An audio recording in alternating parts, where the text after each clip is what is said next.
serious, what's your best story about listening to a gut feeling? Story 1 really didn't feel like going out for a drink after work with friends, but something told me to go. Met my husband that night in the bar. We've been married 24 years. Story 2, I was friends with this girl in high school, and we helped each other out with our depression. Well, one day, she just seemed off and distant, and I tried really hard to get through to her. All day was like that, then we went home, and my texts weren't being answered. I got this really bad feeling and called my dad and told him I thought she was going to kill herself. He works with her dad, and he told him, Dad races home and find her mid-suicide attempt. She had never attempted before and never told anyone she had felt suicidal. I just couldn't shake the feeling. I'm glad I stuck with it. Edit, thanks to everyone replying and to the person who gave me the Reddit gold. I honestly didn't think anyone was going to read my comment. I just posted a memory about someone who has been on my mind a lot this week. Watch for the warning signs, guys, and listen to your gut. It could mean life or death. All of you are precious and mean the world to someone, so please take care of yourselves. Also, I will respond to your comments when I can. I promise. Story 3, I woke up one morning with a deep sense of be very careful today. Around mid-afternoon, I was stopped at a red light, one where you had zero sight of the direction left of the intersection. The light turned green. I felt the be very careful gloom again. I started to pull into the intersection very slowly, looking carefully in the direction I couldn't see from. It was now a good 5 seconds after the light changed. Horn behind me was blowing. When a semi came flying past the nose of my truck. How it didn't hit me, I have no idea. Had to have missed me by literally a hair. After that, I didn't feel that gloom the rest of the day-night. Story 4, this just happened today. Context, I live in a corrupt third world country, and police here are more of extorters than protectors. I was supposed to head somewhere today, and as I was taking my wallet, I thought, maybe this is too much to have on me. So I left most of the cash home. Cut to a few hours later, I'm walking along a suspiciously barren path between two sort of police stations, listening to music through my earphones. Some guy then taps me on my shoulder and points to a gate where a policeman with an AK is motioning for me to come over. I didn't hesitate because I thought it would be an issue about me taking pictures as I had my phone out. I head over quite calm. What's your name? My suicide account, right? Get in there, he says while pointing to a shed that's beside the gate. He tells me to sit down when we get in. Do you know it's illegal to have earphones on around these areas? WTF. JPEG at this point, I totally know how this will go. Since it's not my first time being apprehended, they basically start talking about how they'll put you in a cell, and you'll have to wait till the weekday to get your case heard. Anyways, of course, he asks for money. I tell him I don't have much. He tells me to chuck my wallet and show him. I do, and he takes most of what I have. So yeah, I got less extorted out of me than I would have if I didn't listen to my gut. Edit, first of all, it's really that so many people have related to this. It's a sad situation when the people who are delegated the responsibility of protecting the common citizen from harm are one of the main cause of said harm.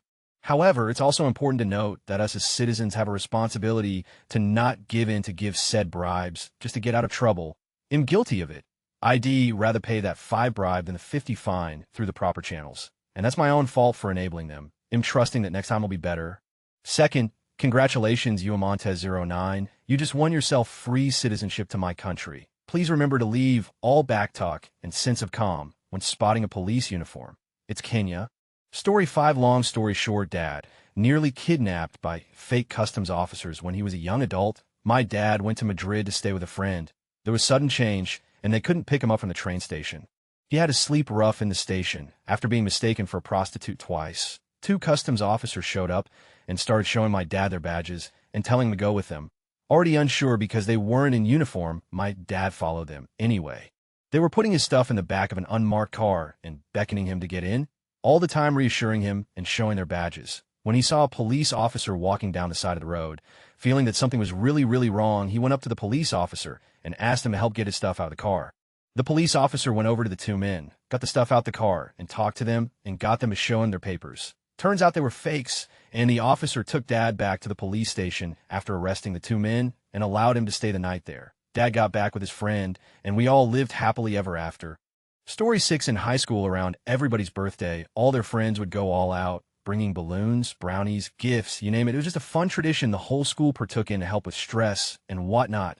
Fast forward to my birthday, and as per usual, I was given balloons, cake, funny letters for my good friends.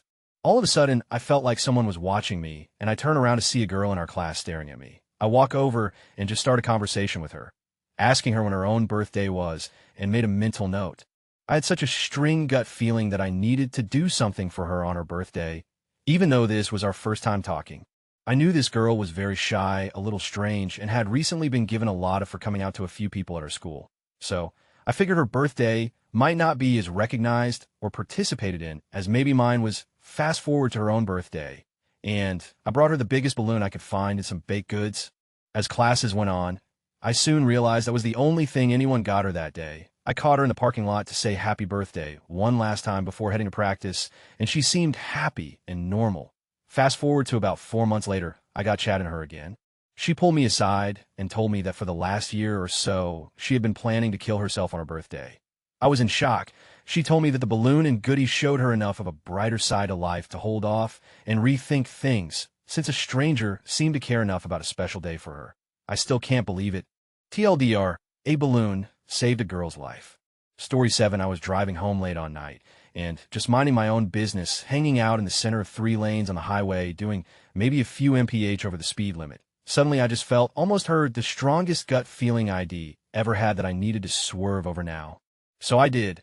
And not a second later, did a huge black truck come absolutely flying through all 3 lanes, just missing me by feet. Would have nailed me if I'd have stayed where I was. Didn't have his lights on, so I had no idea he was there. Strange addition to the story. I don't believe in God or prayer, anything like that at all. My mother, though, called me almost immediately after this happened. She said she woke up with an urgent feeling to pray for me right then. She asked if anything had happened. I told her about what had happened, and she started crying. Absolutely nuts. I'm a recovered drug addict and party girl. For 2 years of my life, almost every day was focused on going to parties and getting drunk and high. I would go to random parties and take random drugs just to achieve this. One Saturday, a good friend calls to invite me to a party at his brand new house. It was going to be a good party with a bunch of my friends and lots of substances to partake in. For some reason, though, my brain told me to sit this party out. It was probably the first Saturday in over a year that I had chosen to stay in. Woke up the next morning and found out that some of my friends, including the one who had invited me, had gotten into a huge fight. One of the guys pulled a gun out, chased the others through the house, and shot 2 guys, one in the stomach and one in the face. Literally dodged a bullet there. Story 8, when I was about 9 to 10 years old, I used to water my neighbor's plants for her when she was on vacation. Normally, my older brother and I went together, but the previous day, we got into a giant argument turned into a water fight while doing the task. So my mom decided we would go alone on alternate days for the rest of her trip. Now, my neighbor had a lot of flowers both in front of and in back of her house, and tiny 10-year-old me had to drag a hose between the two. It wasn't an easy task. I started by dragging the hose from the side yard to the front. I noticed the back sliding screen door was in the center, where I thought it was usually to the side. I shrugged it off and got the hose to the front door, then all of a sudden had a gut feeling something was off, and I needed to get out of there. I dropped the hose and went back to my house next door, separated by about an acre of heavily wooded area. I told my mom something was off, and I was too scared to finish watering. She brushed me off, and we went about our day, telling me we could finish the task together later. She thought I was just too tired or lazy to do it all on my own. I told her that it wasn't true, and I got a weird feeling over there. But anyways, we decided we would return that evening, when it cooled off. When we returned that evening, the back window was broken, and my neighbor's house had been robbed.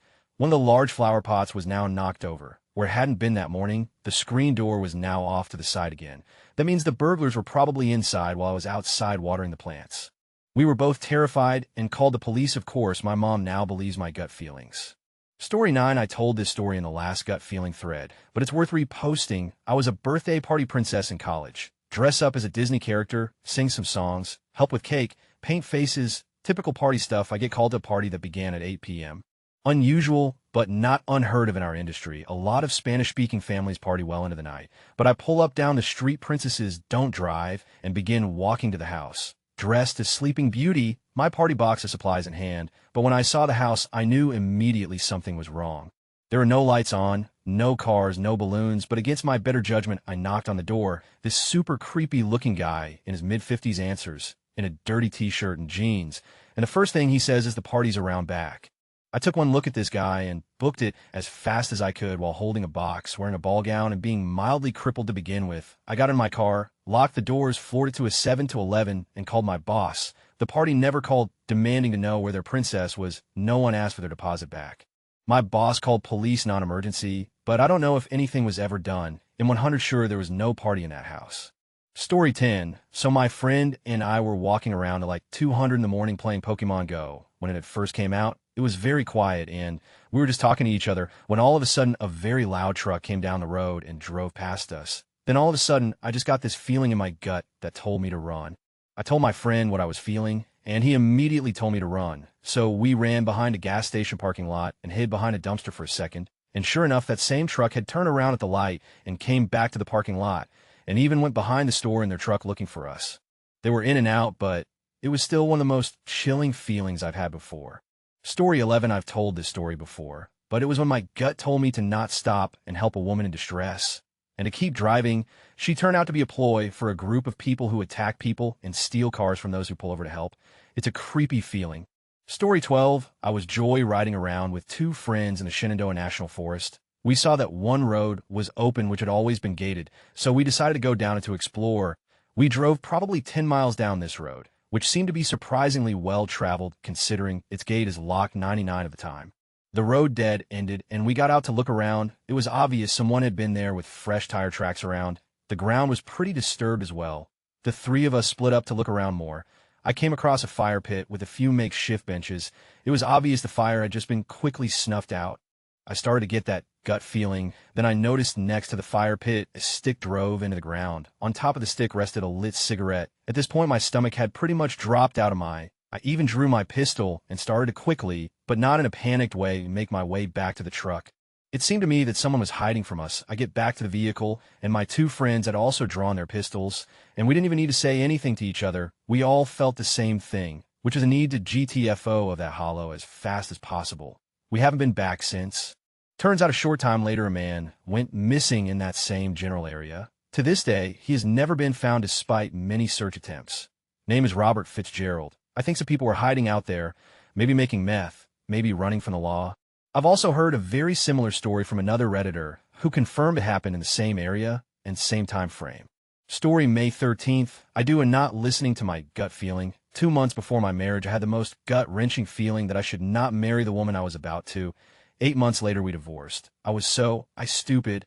Story 14, my girlfriend, now wife, called me the night before 911 telling me she had the strangest feeling that something terrible was about to happen. She had never said anything like previously, nor since. The odd thing was that when she called at that moment, I was holding the engagement ring I had purchased for her earlier that day. You can imagine what was going through my head as she told me about her gut feeling. Story 15 was taking my dog to the park and was stuck at a light. I live in a busy city, and people drive like the light turned green, and people began walking across the crosswalk. As I pulled out to take my turn, I felt like I needed a break and just went with it. Right as I do that, a white SUV flies through their red light. They almost hit the people walking across and come within inches of my car. I laid on my horn, and all I could see was this middle-aged woman looking up from her phone. This all happened within about a second, but I still hate that woman, and her face is burned into my brain. She could have killed the people walking or hit my car and tossed my dog. Don't strap her in because it is literally a 1-minute drive. Story 16, in high school. My GF had me come to her youth group, and her youth pastor, who was also a music teacher at our HS who was adored by the community, really didn't sit well with me. I saw him go from 100 praise singing to turning around to his wife and muttering something awful to her with the worst glare I'd ever seen. Only she and I were in his line of sight. Then go right back to fake smile singing. I told her he seemed really fake and there was a dark side to him.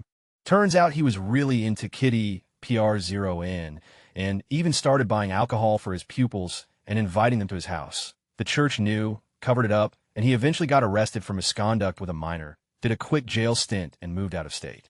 Story 17, I couldn't sleep, so I was driving around in the middle of the night, listening to music and enjoying the empty roads. Finally, I started heading for home and joined up with my usual route, getting to a point where I could turn right to head home, and left goes up toward the next big town.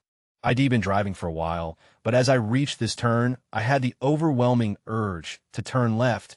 Every time I thought about turning right, I felt this sense of dread and discomfort. I couldn't even bring myself to start a signal for that direction. I turned left instead and drove to the next town, turned around there, and came back, adding about 40 extra minutes to my journey. When I approached that road again, I felt fine and continued home. I arrive home, and literally as I'm turning into my drive, my tire blows out, no warning, just bam. Luckily, I'm only going about 5 miles per hour as I turn into my drive, but it was still an effort to control the car. It was almost impossible to park at the steering wheel was hard to turn, and the passenger side of the car felt heavy and difficult to maneuver. I was pissed, but thankful it had happened when I was in my drive and not stranded out in the country at 3 a.m. It hit me as I was organizing someone to come out and fix it the next day. Usually at that time of the morning, I would be heading into town.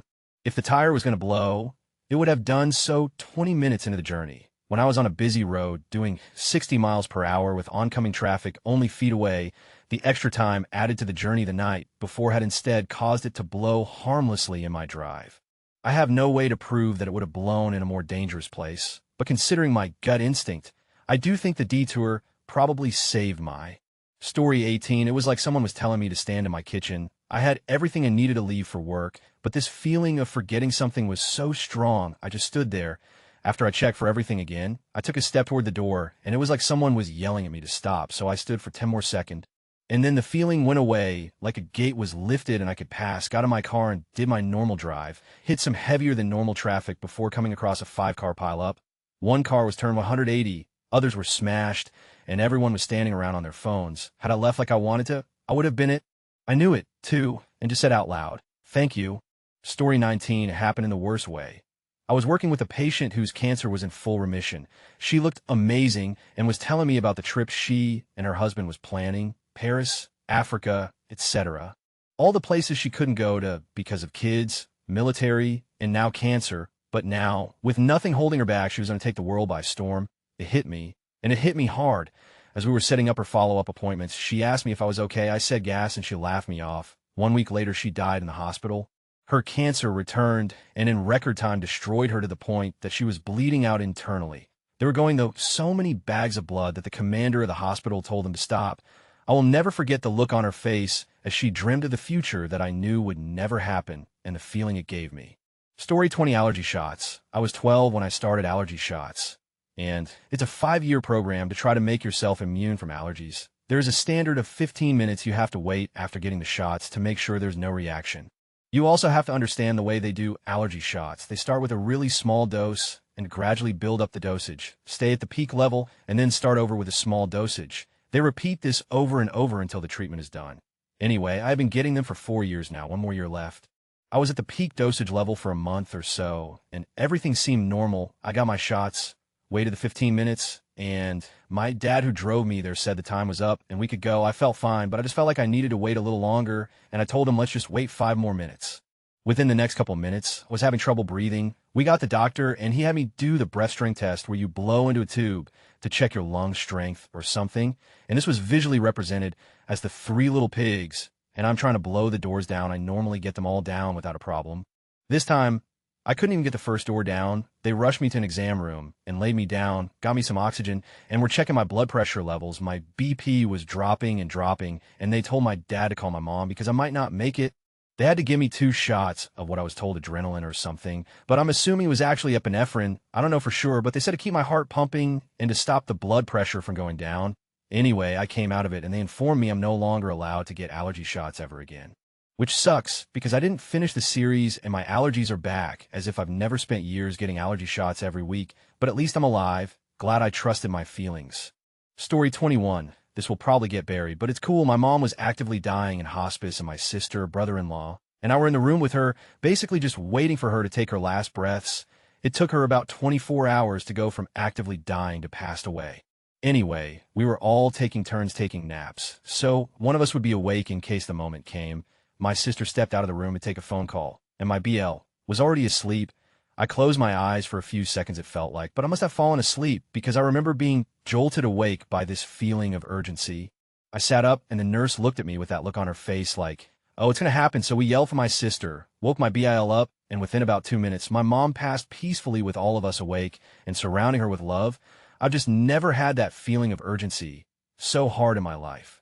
Story 22. In my teens, I used to help the elderly lady across the street with yard work, painting, and odd jobs to help maintain her home. She lived alone and couldn't manage it by herself.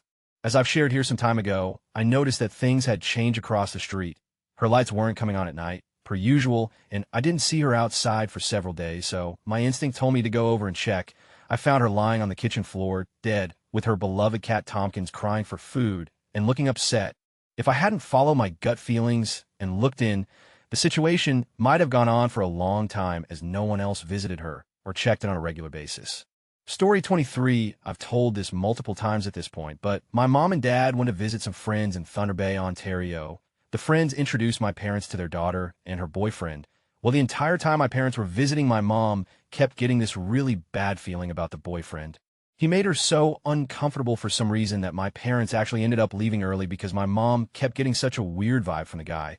Well, a few weeks after their visit, the boyfriend killed my parents' friends, their daughter, and other kid, and then himself, so my mom was definitely right.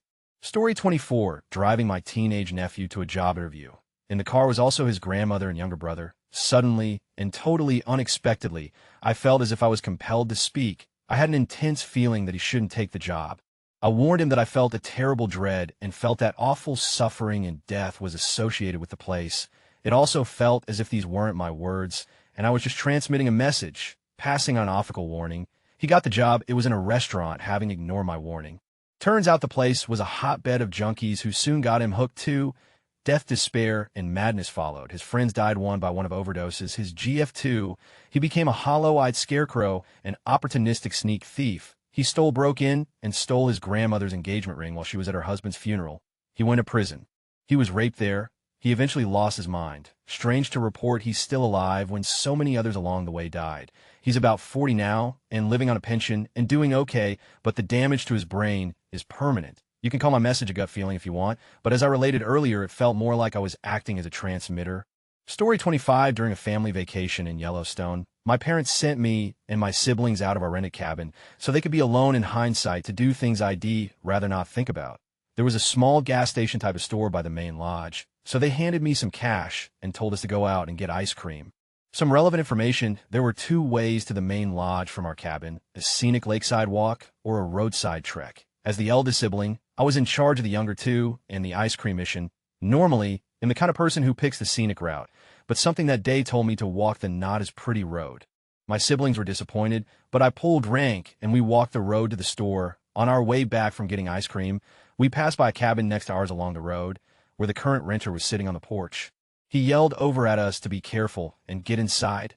Not 15 minutes earlier, when we would have been walking to get ice cream, he had seen a decent-sized grizzly bear walking on a lake right where we would have walked. I've trusted my gut ever since then. Story 26, I was in a long-term relationship for several years during college. One time, we went on a short road trip with my beautiful best friend and 2 other friends, and I was in just a horrible mood. No idea why. Several months later, when we were off again, I was in the shower, and the weirdest thought popped into my head: boyfriend should date best friend. They'd be perfect together. It didn't make any sense, but I felt compelled to address it with boyfriend. I called him and told him what had popped in my head, and he immediately confessed that had been in love with her since before we had broken up. To be clear, this love affair was completely one-sided, and my friend had no idea until after I did. When the boyfriend eventually declared his love, she gave him a verbal lashing and was totally freaked out. Story 27, my buddy was in the ICU at the hospital, had had an epileptic seizure that had lasted well over 10 minutes days before, and had not regained consciousness yet. I got in the car after work, fully planning on going home, and got a gut feeling that I absolutely must go to the hospital, so I did. And I walked right into the ICU, even though visiting hours were over, and asked if I could see him. I got the secretary to laugh by asking, "Come on, really, when's the next time I'm going to see this guy?" I couldn't bring myself to say goodbye. I did say thank you, though. He obviously couldn't comprehend my thanks for being one of the good guys, and I'm not sure he could process the fact that I had my hand on his shoulder, but I hope there was at least a little flash of recognition that something good had just happened, and someone was being nice to him. The next morning, I got a call from a mutual friend saying had passed away. Story 28, this is my grandfather's story. When he was in the Navy back in WW2, he was on ship at a base doing some grunt work. It's been years since me or my dad heard the story, so some details are lost, and all of a sudden he decided he needed to get off the ship. So he made his way off. I forget if he had to make an excuse or something, but not even 2 minutes after he got off, the ship explodes. An aerial attack hit the base from the Japanese. My grandfather loved through Pearl Harbor purely because of a gut feeling. Thanks, Pop Pop. Story 29, a few years back. I was playing Neverwinter alone like I always did because I was nervous about joining voice chats. I had turned down several guild requests, but this one that I got while I was doing elemental quests made me feel really urgently like I should accept it. So I did, and immediately got a chat invite too, which I would normally not accept and say I prefer text chat, but I accepted it without all that. We all started talking, and there was one guy I just clicked with so heavily. The next few weeks we spent as much time as we could chat together, and now he's my forever person. Things didn't work out with that particular guild, but me and I are still going strong, and I know he's the one for me. Story 30, I was sitting in high school band class that morning. A friend of mine popped into my head out of nowhere. We weren't super close, but we're in a lot of the same after-school clubs and classes together. She was suddenly in the forefront of my mind, and I felt extremely uneasy. A little while later, the principal announced over the school's intercom system that she had passed away that morning in a car accident on her way to school. Story 31. I was walking on the sidewalk of a busy street. As I approached a streetlight where there was also a trash can, I got this weird feeling and decided to veer my path away from the street and toward the shops. After I passed the trash can, a car jumped the curb and smashed into the streetlight trash can. Can't explain it. Just felt like I needed to get away from that one area, and a moment after I moved, a car crashed there. I totally would have been hit by it had I not moved away. Story 32. My grandma's gut instinct saved my mom's life, allowing me to be born eventually. When my mom was little, they were playing hide and seek. She took her little cat and hid inside an icebox. It's different than a fridge. It locked her inside, and it was airtight. My gram was inside the house cooking, and back then, unless someone's arm was hanging off and near death, the kids played without interference. My mom said the air was leaving. The cat had already passed out, and Mom said she knew she wasn't going to make it. My gram just knew. She went outside to get her, saved her and her cat, and took an axe to the icebox. Edited because I can't spell. Story 33. My girlfriend and I were looking for apartments for a few months to no avail. I came across one that she absolutely loved. We went and looked at it soon after. It was a 2-bedroom with a large living room and multiple closets, although for some reason I just didn't like it. Now, I'm not normally one to get bad vibes, but for some reason I really just did not feel right in the place. I told the landlord we just weren't interested. My girlfriend was a little upset with me, especially since we had been looking at quite a few places and this one was right in our price range. I told her for some reason I just got a bad vibe being in there. A few weeks later, we found a cheaper place and the perfect size not too far from that other apartment, so it all worked out in the end. Fast forward to a year later, my girlfriend and I are watching TV when she begins to smell smoke. We shut off the TV and go about the apartment trying to find the source. Soon we begin to hear sirens going down the streets. We look out the windows and don't see anything going on, so I said I'd go outside and figure out what was happening. The smell was much stronger outside. I walked 2 blocks over to follow the sirens and see smoke pouring out of that apartment we had looked at. There were fire trucks everywhere, and more kept coming. I stared in disbelief as the place we almost rented was being sounded by firemen smashing out windows. Almost laughing as one man in sandals holding up his shorts with one hand ran towards the fire attempting to be a hero. Only when an officer threatened to arrest him did he back off. At the end of it, I counted 18 fire trucks lined up and down the street. Most of them seemed to be just waiting ready in case the fire spread. After watching for what seemed like forever, I realized I forgot my phone to call my girlfriend. I walked back and found her with my landlord and his wife in the backyard. The landlord lived in the building. I told them that the place up in flames was the place we almost rented. My girlfriend was in disbelief. My landlord offered me a beer, and we all just watched for probably another hour as the firemen just kept the blaze under control. After the fire was put out, a total of 3 buildings were lost, including the building with the unit we almost rented. The next day, I purchased renter's insurance. I'm not a religious person, but I definitely believe that bad vibes actually mean something. Story 34. I was out with my aunt and this much older woman, maybe in her 90s, stopped us at the grocery store saying she was a psychic and she didn't usually stop people, but I needed to be much more careful when I'm on my own and strongly suggested I need to carry pepper spray. When I asked why, and she said she knows I love to take walks and be by myself, but am too consumed in my thoughts or distracted by the beauty to recognize danger right away. I took this lightly and didn't really agree until I was at a reptile expo. My dad was in the bathroom, and I was walking around looking at snakes. I was holding this ball python when I felt breath on my neck and awkwardly moved over without looking over my shoulder, assuming somebody else wanted to look at the snakes. Then this woman aggressively shoved her way between me and this other person like she was ready to fight with him. She then told me it was a strange man who was following me around, and she had a really bad feeling about him. Being a mother, she kept her eye on me, and he had hovered over me an uncomfortable long time once I was alone. She was the second one who told me to watch my surroundings or carry pepper spray. So I thanked her and looked past her to see the man she was talking about. He did give off bad vibes. Really tall, long stringy hair, sunken eyes, scars on his face. That's 2 strangers with gut feelings about me. So guess who owns pepper spray now? Side note, I'm a really small 16-year-old girl, so I suppose I do appear pretty vulnerable.